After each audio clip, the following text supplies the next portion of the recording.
Coming up on Baseball Tonight, the Red Hot Reds go after a share of the NL Central lead. But will they have to watch Mark McGwire catch Sammy Sosa? Will Pedro and the Bo Sox clinch a playoff spot against the Orioles? The Yankees try to take a step closer to clinching another division title. The AL West champion Rangers go for their 5th straight win. And after 87 years, the Tigers bid farewell to their old home sweet home. It's all coming up on Baseball Tonight now.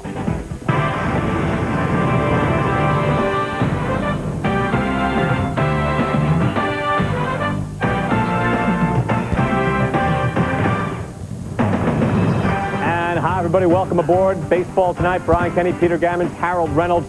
Goodbye to Tiger Stadium. Pedro won last time at Fenway in the regular season, but first, those Reds making it interesting once again. Well, less than 2 weeks ago, the Reds seemed all but done on 2 fronts. 4 games behind the red-hot Astros in the NL Central race, 3.5 behind the Mets for the wild card. Today, the low-budget, high-yield Reds with a chance to pull away in the wild card and tie up first place in that division. Reds and Cards coming back early after that Pokey Reese miracle on Sunday. Eduardo Perez there in left field for the Cardinals against the Reds in bottom of the first. Barry Larkin facing Garrett Stevenson. Perez going after this ball and getting it done up against the wall. Nice running grab. No score after 1. Mark McGwire in the 4th inning with the Reds up 1-0 facing Ron Vallone. He's got 60 home runs. Now he's got 61. McGwire rips that out. Upper deck shot. He was 2 for 4 in the game. He ties up Sosa with 61. Ties the game at 1 apiece. Later, Perez on first after a walk. Vallone, quick pickup, no, throws it away. Perez going to second. Vallone's 3rd error in 2 games. Next man up is Fernando Tatis, who will punish you from time to time. Tatis, in this case, getting a good piece of this. Ripping this one's going to bounce over the wall. Tatis 3 for 4 in the game. Perez will score 2-1 Cards. Top of the 5th we go. Edgar Renteria on second, intentionally walking McGwire to get to Perez. Brent Tomko comes in to face Perez, and he will punish him for the disrespect. Perez ripping that the 3rd pitch he threw over the wall in right center. 3-run home run, his first of the year. It's 6-1 Cardinals, so no sweep, right? Well, Dimitri Young back on the Reds in the 6th inning. It's 6-1 Cards. Young rips that out on Stevenson. 13th home run of the year, 2-run shot. So now it's a 6-3 game. In the 7th, it's 6-3 still. Sean Casey facing Stevenson. Casey getting that batting average up to a healthy 335. He was 2 for 4 in this game. Base hit, you got a man on. Greg Vaughn, next man up. Vaughn ripping this one. That's a fair ball. He was 2 for 3. He also walked twice. Casey, hey, fixed that thing in the corner. Casey coming all the way around. He's going to score. And now it's a 6-4 game. They're not done yet. Next up, Dimitri Young. Young, back up the middle base hit. J.D. Drew is coming up. He's throwing. Vaughn coming in. We got a play to the plate. Vaughn is getting in there. It's a 6-5 game. Later, Rick Crosher now in the game facing Eddie Taubensee. Listen in. And the pitch. Swung on. Fair ball, baby. Be a fair ball. That baby is in the red seat. The Reds beat it by a score of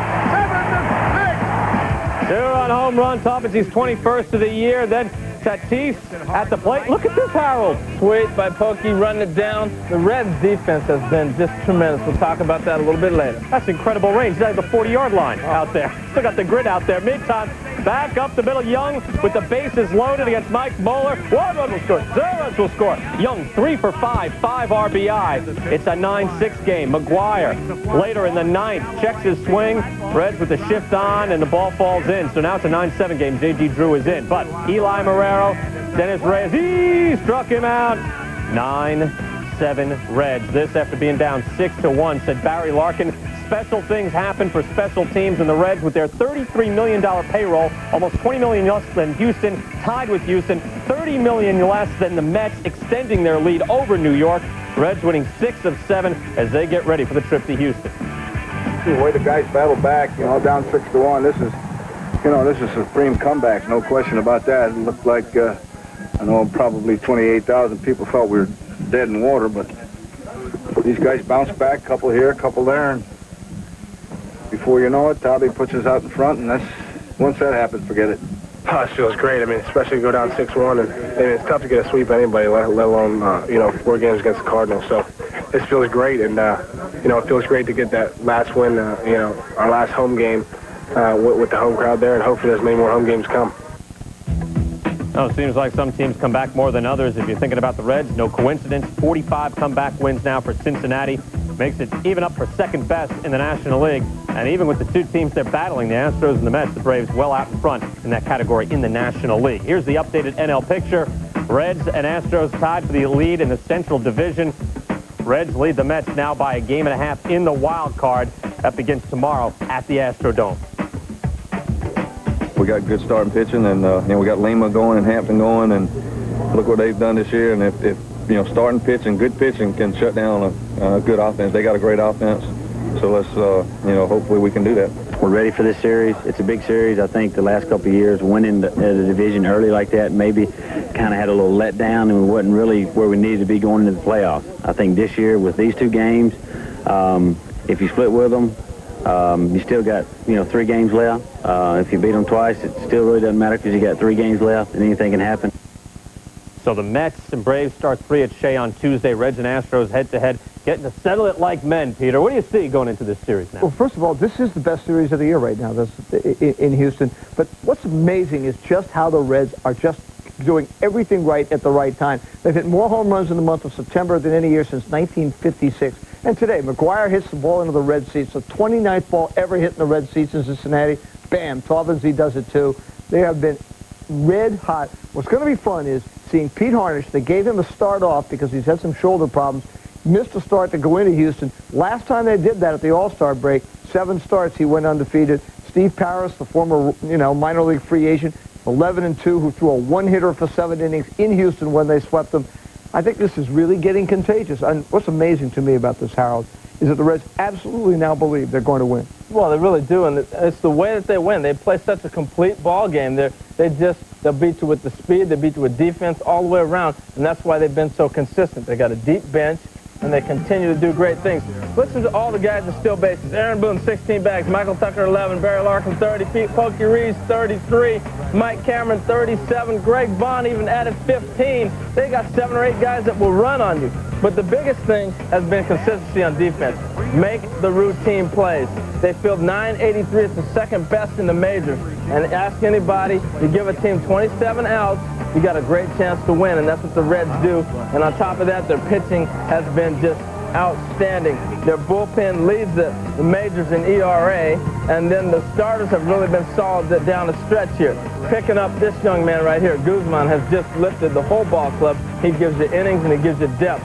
But really the big key to this whole ball club is Greg Vaughn has been on fire. Big hits, just constantly every day. You look at the highlights every night. He's only hitting 243 this year, but 43 home runs, 113 RBIs. And Peter, you talked about the September home runs. This guy has provided it, and the Reds continue to perform in September. Yeah, Reds with 5 games left, all on the road, but the Reds with the best road record in the bigs at 49-27. Now, this is a battle on 2 fronts. Of course, the Astros and Reds with a divisional race, but now let's get to those Mets.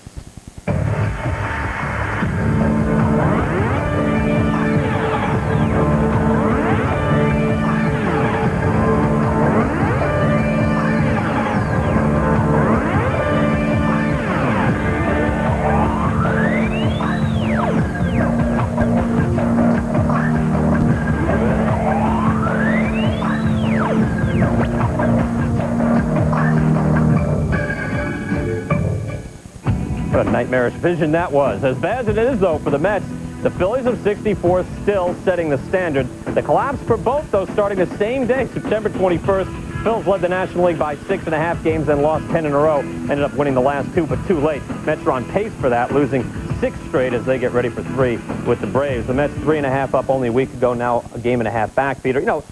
Teams have 6-game losing streaks, but now it really messes with you at this point in the year. Well, it does, although they do have a week to get over this thing. But it's very odd, I think if you had a guy like a Joe Torre, or most managers would say, okay, we have a really good team. We've lost 6 in a row, but we're going to get out of it because we're too good. This whole business about Bobby Valentine saying maybe he should be fired just seems to run against his nature. And, you just wonder, I know he's trying to say to the Mets, look, we're really good. We don't have to back down to anybody. But there are times when you pitch around. That first game, the statement, Rick Reed throwing a fastball to Chipper Jones, who was the hottest player, certainly going to be the MVP in the league.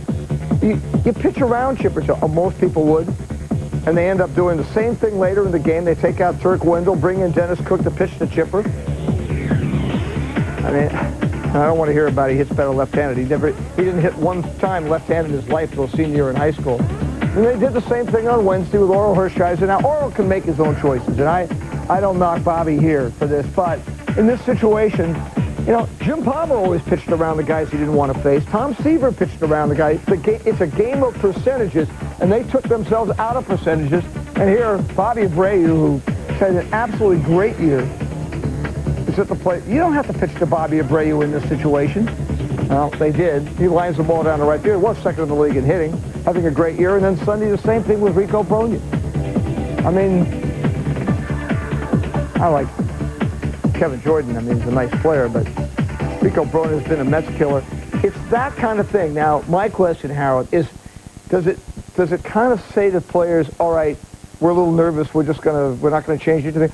Or is Valentine trying to say to the players, look, we're so good, we don't have to do any of these things?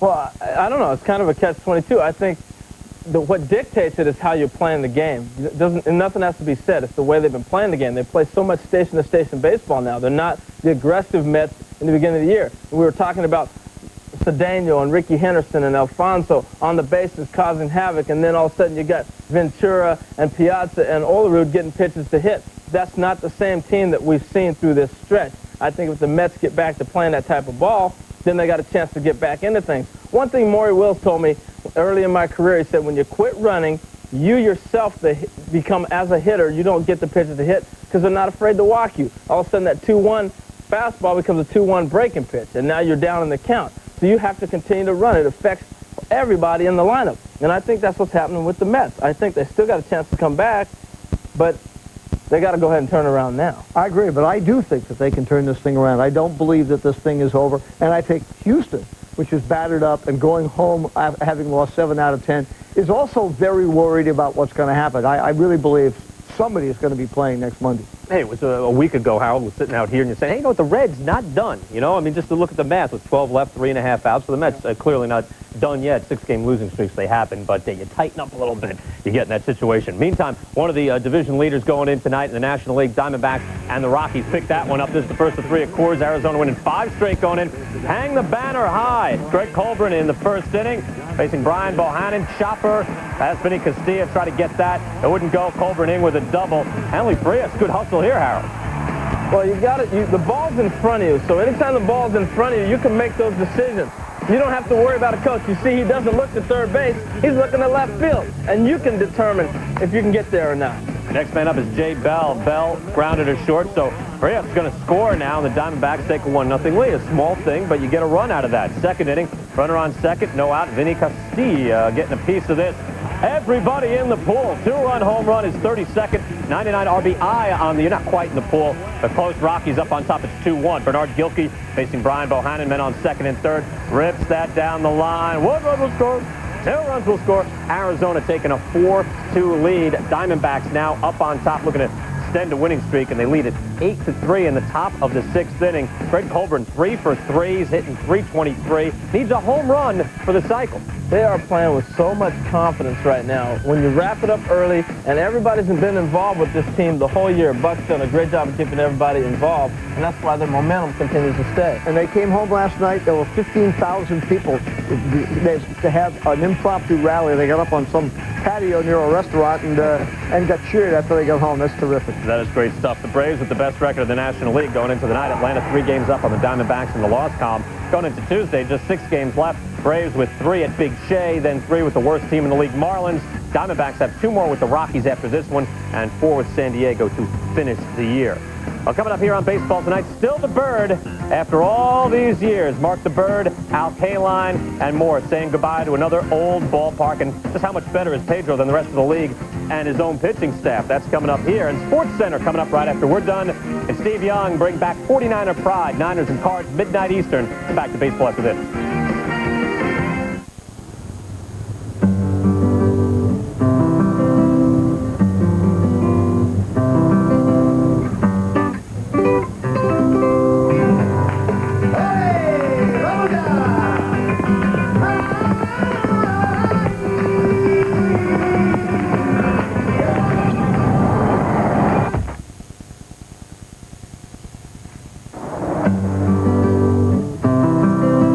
first at foot action. Kick off the NFL season today with DirecTV and Circuit City. When you buy a DirecTV system at Circuit City and subscribe to NFL Sunday Ticket and DirecTV's Total Choice Platinum programming, you'll score 3 free months of Total Choice Platinum and see DirecTV's official program guide, a savings of over $250. With NFL Sunday Ticket on DirecTV, you'll get over 200 regular season games. That's up to 13 games every Sunday. Save today at Circuit City. After 100,000 grueling test miles, we challenged the new Civic to follow us for another 100,000. Because at Kia, we're so obsessed, every test mile counts. Will you look at that? 173,000 miles! Again? Mile. We're going to do this for another 27,000 miles. See you guys at the next mile. Go Kia. Do we make a reliable car for 2,700 less than a Honda? Darn right. Do we need counseling? Probably. Hurry in for the best deals all year on the few remaining 99 Sophias in stock. The World Wide Web. 40 million sites. 800 million pages. 60 billion words.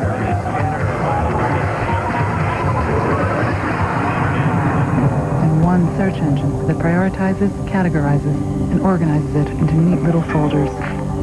Northern Light. Just what you've been searching for. Baseball Tonight is brought to you by Nike and by Circuit City. Answers in every department. Low prices all over the store. Well, we lose a piece of history today. Final game at Tiger Stadium. Baseball is tradition, and even if it lacks luxury boxes, there is something to go into a ballpark where they all played. Cobb, Greenberg, Freehan, and Fidrich, Gibson and Gehringer, Al Kaline, of course. Navin Field, Briggs Stadium, Tiger Stadium. It's the same place, and today, the final game in one of the originals. Last time around at Michigan and Trumbull, Tiger Stadium, final game sold out.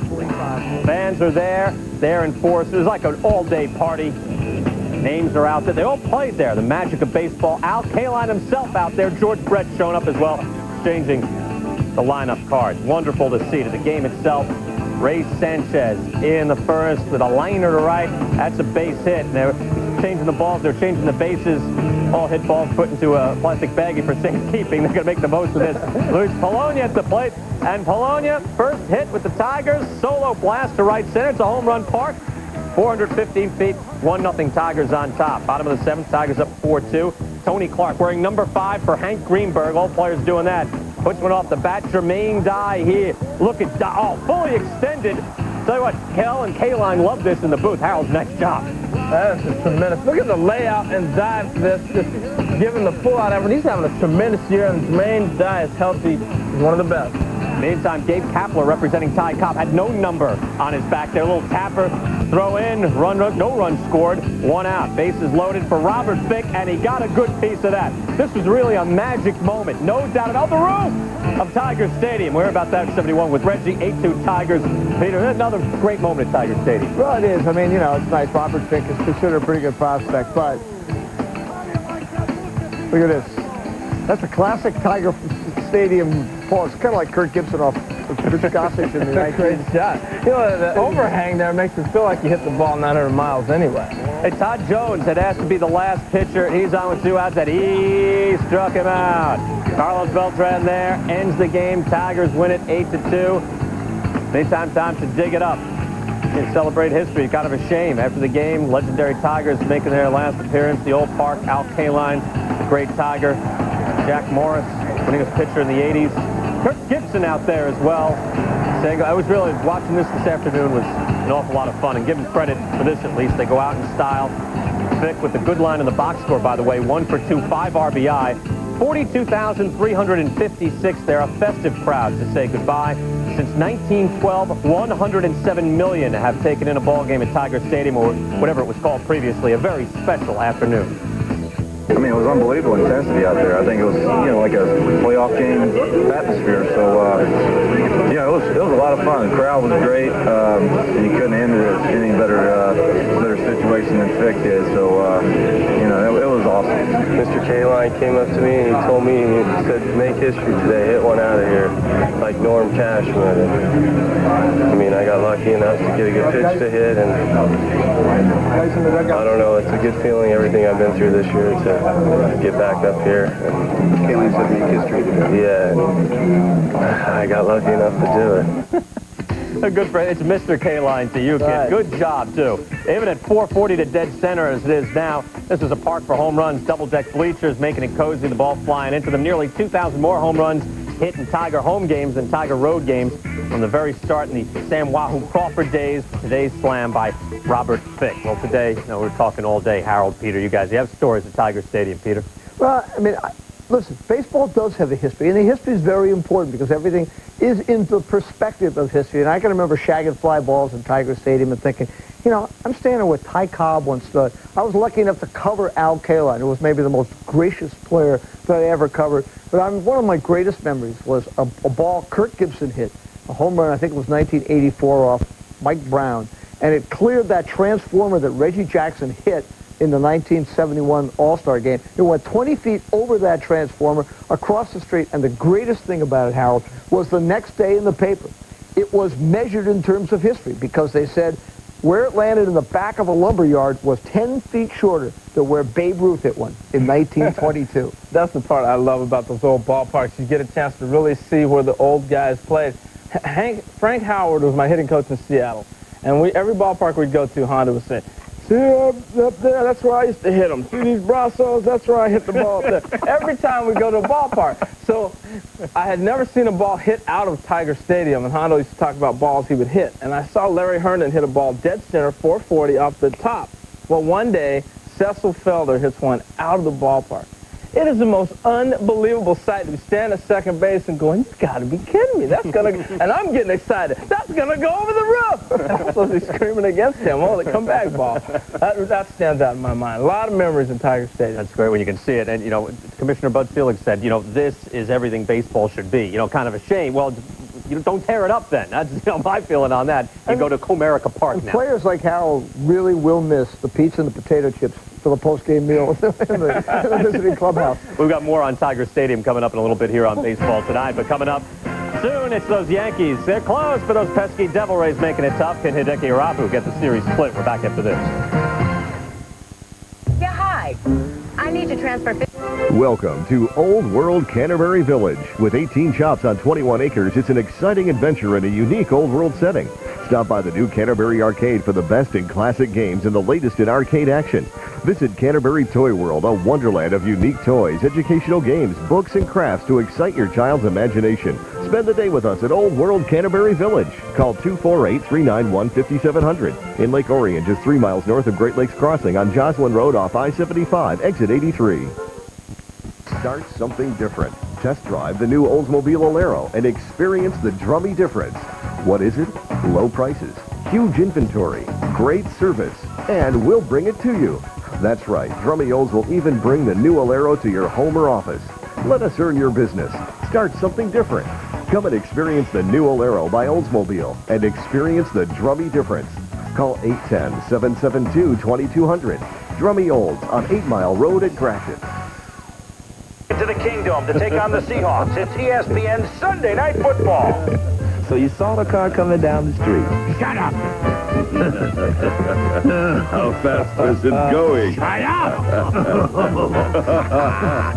What were you going to do when you caught the car? Shut up! It's the Raiders and the Seahawks on ESPN Sunday Night Football. It all begins with NFL Prime Time at 7:30. Last start of the regular season for Pedro Martinez, and what a season. No other starter in the American League has an ERA under 3.44.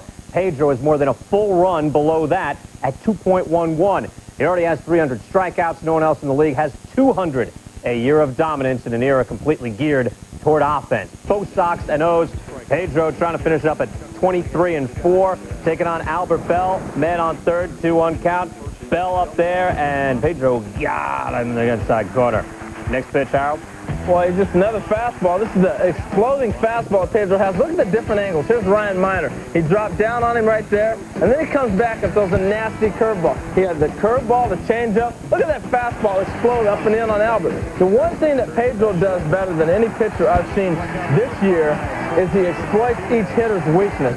He's able to pinpoint where he wants to put that ball on each hitter. See what he's doing to Ryan Miner. He wants to come in, and he wants to go up and explode. Okay, I'll do that.